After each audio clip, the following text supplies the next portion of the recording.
Assalamualaikum warahmatullahi wabarakatuh. Saya Nada Fadila dari Hukum Keluarga Islam semester 5B ingin mempresentasikan tentang makalah metodologi penelitian hukum yang berjudul Perlindungan Terhadap Anak dalam Hukum Keluarga Islam Indonesia. Di sini saya akan menjelaskan tentang pengertian pelindungan anak. Istilah perlindungan anak yang ditemukan adalah pemeliharaan dan pendidikan anak dalam Undang-Undang Perkawinan, Undang-Undang Nomor 1 Tahun 1974 tentang perkawinan.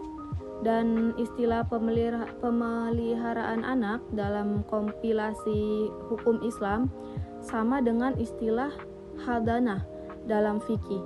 Dalam KHI, pemeliharaan atau hadanah didefinisikan dengan kegiatan mengasuh, memelihara dan mendidik anak hingga dewasa atau mampu berdiri sendiri. Dengan demikian ada 3 kata kunci dalam pemeliharaan anak, yakni mengasuh anak, memelihara anak, dan mendidik anak. Selanjutnya, saya akan menjelaskan tentang perlindungan terhadap anak dan sumber diskriminasi. Dalam UUP Nomor 1 Tahun 1974, Undang-Undang Nomor 1 Tahun 1974 tentang perkawinan, perlindungan dan jaminan terhadap pemeliharaan anak disebutkan dalam pasal 41 bahwa ketika terjadi perceraian, baik ibu atau bapak tetap berkewajiban memelihara dan mendidik anak, dan bahwa bapak bertanggung jawab atas semua biaya pemeliharaan dan pendidikan yang diperlukan anak, sehingga putusnya perkawinan orang tua tidak boleh menjadi alasan terabaikannya pemeliharaan anak. Dan selanjutnya ada 3 pihak yang berkontribusi dan berperan besar dalam menentukan terjamin atau tidak terjaminnya hak pemeliharaan anak, khususnya dalam kasus terjadi perceraian atau orang tua. Yang pertama yakni hakim di pengadilan, yang kedua kebaikan orang tua ayah, dan yang ketiga keterlibatan istri atau ibu ketika proses perceraian.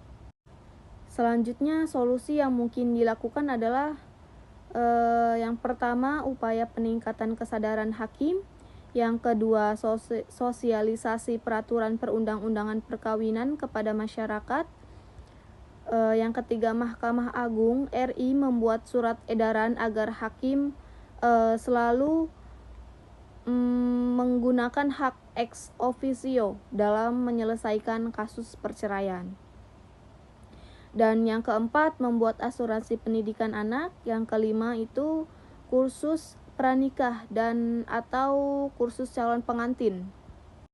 Baik, itu penjelasan sedikit tentang pelindungan terhadap anak dalam hukum keluarga Islam Indonesia. Berikut adalah kesimpulannya.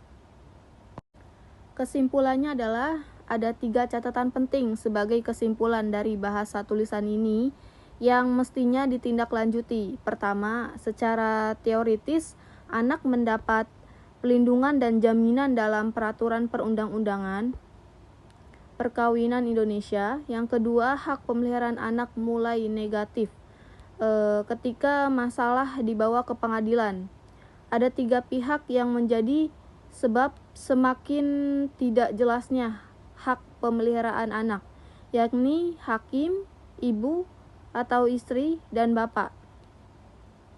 Hakim tidak memainkan peran secara maksimal dimungkinkan karena tingkat kesadaran dan dalam batas tertentu tingkat kemampuan, sementara ibu atau istri tidak memainkan perannya dalam arti tidak menghadiri sidang.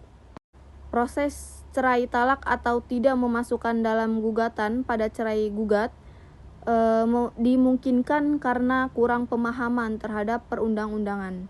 Sekian penjelasan tentang perlindungan terhadap anak dalam hukum keluarga Islam Indonesia. Sekian dari saya. Wassalamualaikum warahmatullahi wabarakatuh.